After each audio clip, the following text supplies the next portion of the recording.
Hola, ¿qué tal? ¿Cómo están? Bienvenidos a un video más del canal de matemáticas Mate. En esta ocasión vamos a resolver dos ejemplos del máximo común divisor y mínimo común múltiplo. Así que iniciamos. Tenemos dos ejemplos. En el inciso A vamos a encontrar el máximo común divisor de 40, 24 y del 12. En el inciso B vamos a encontrar el mínimo común múltiplo de 4, de 10 y 16. ¿Ok? En el inciso A, entonces, vamos a encontrar divisores, de ellos el máximo. En el inciso B vamos a encontrar múltiplos, de ellos el mínimo. ¿Sale? Lo vamos a hacer mediante una tabla que se llama tabla de factores primos, en donde en la parte de arriba de esta tabla vamos nosotros a colocar los números a los que les vamos a encontrar el máximo común divisor o el mínimo común múltiplo. En la parte lateral vamos a tener nosotros los divisores que les vamos a llamar factores primos. En esta parte los únicos números que nosotros tomaremos en cuenta son puros factores primos. Ya sabemos que los números primos son los que solo se pueden dividir entre sí mismos y el 1, no tienen más divisores. Al interior de nuestra tabla, pues vamos a tener los resultados de las divisiones sucesivas que vamos a hacer entre los números que vamos a encontrarle el máximo común divisor o mínimo común múltiplo y los divisores que estarán dados por factores primos. Así que iniciamos. En el inciso A tenemos que el 40, el 24 y al 12 le vamos a encontrar su máximo común divisor. Y del otro lado al 4, al 10 y al 16. Tenemos en ambos casos tres números, pueden ser más o incluso dos. Máximo común divisor. Bien, vamos entonces a iniciar con el máximo común divisor. Primero nosotros debemos de considerar del número primo más pequeño hacia el más grande. Entonces el primer número primo que tenemos es el 2. Entonces el 2 va a ser nuestro divisor. Por lo cual nosotros decimos que 40 entre de 2, pues es 20. 24 entre de 2 es 12 y la mitad de 12 es 6. A continuación, si los tres son divisibles entre un solo mismo número, continuamos. Si los tres o todos los números no son divisibles entre un solo mismo, hasta ahí queda el máximo común divisor. Entonces, en este caso tenemos que los tres sí se pueden dividir y entre el número 2, así que ponemos el 2 como divisor. Y entonces 20 entre de 2 me da 10, 12 entre de 2 me da 6 y 6 entre de 2 me da 3. Continuamos con las divisiones sucesivas. Si los tres números se pueden dividir entre un solo divisor, continuamos. Si no, ya no continuamos y hasta ahí la dejamos. En este caso, el 10 y el 6 sí se pueden dividir entre 2, pero el 3 no. O el 3 se puede dividir entre de 3, pero el 10 y el 6 ya no. El 10 ya no es divisible entre de 3, el 6 sí.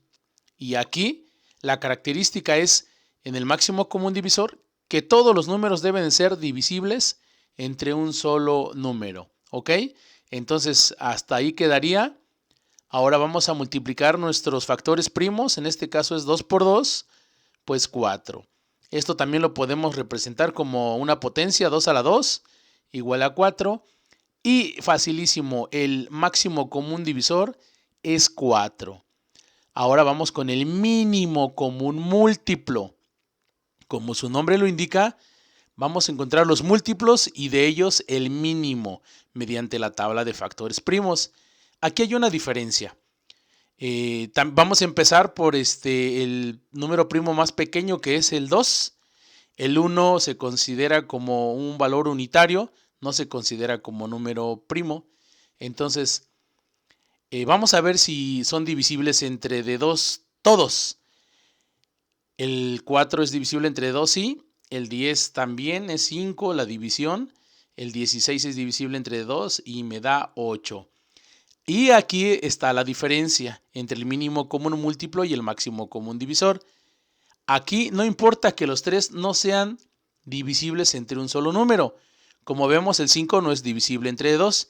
No importa, nosotros continuaremos con los que sí son divisibles. Por ejemplo, el 2 entre d2 da 1 El 5 no es divisible entre 2, entonces lo que vamos a hacer es bajarlo. Repito, si no es divisible, lo vamos a bajar. Esa es la diferencia entre el mínimo común múltiplo y el máximo común divisor. El 8 es divisible entre 2, sí, es 4. Continuamos. Todavía con el número primo más pequeño, que es el 2. Como el 4 sí es divisible entre 2, pues ponemos el 2. El 1 no es divisible entre 2, entonces lo bajamos. El 5 tampoco es divisible entre 2, lo bajamos. El 4 sí es divisible entre 2 y me da 2. Todavía podemos poner el 2 como divisor, puesto que el 2 sí es divisible. Ponemos entonces el 2. El 1 lo bajamos porque no es divisible. El 5 lo bajamos porque no es divisible entre 2. El 2 sí es divisible, nos da 1. Continuamos. Aquí ya no hay números divisibles entre 2, entre 3 y 4, solo entre D5. El 1 no es divisible entre D5, lo bajamos. El 5 es divisible entre D5 y nos da 1. El 1 no es divisible entre D5, lo bajamos. Y esta es la característica y la diferencia. En el mínimo común múltiplo, las divisiones sucesivas, todas, nos deben de quedar en 1, en la unidad. ¿Ok? Aquí tenemos el resultado. Recordemos que para que un número sea divisible entre otro, su resultado debe ser exacta. ¿Sale? Entonces ahora los factores primos los multiplicamos entre sí. 2 por 2, por 2, por 2 y por 5. Tenemos aquí la multiplicación de estos factores. 2 por 2, 4, por 2, 8, por 2, 16 y por 5, 80. ¿Ok? Esto lo podemos expresar como una potencia. Tenemos que el 2 se multiplica por sí mismo 4 veces, entonces sería 2 a la 4 por 5 igual a 80. El mínimo común múltiplo es 80. Muy bien, pues eso sería todo. Regálame un like, comparte para poder ayudar a más estudiantes, en este caso del nivel secundaria. Y suscríbete al canal y nos vemos pronto.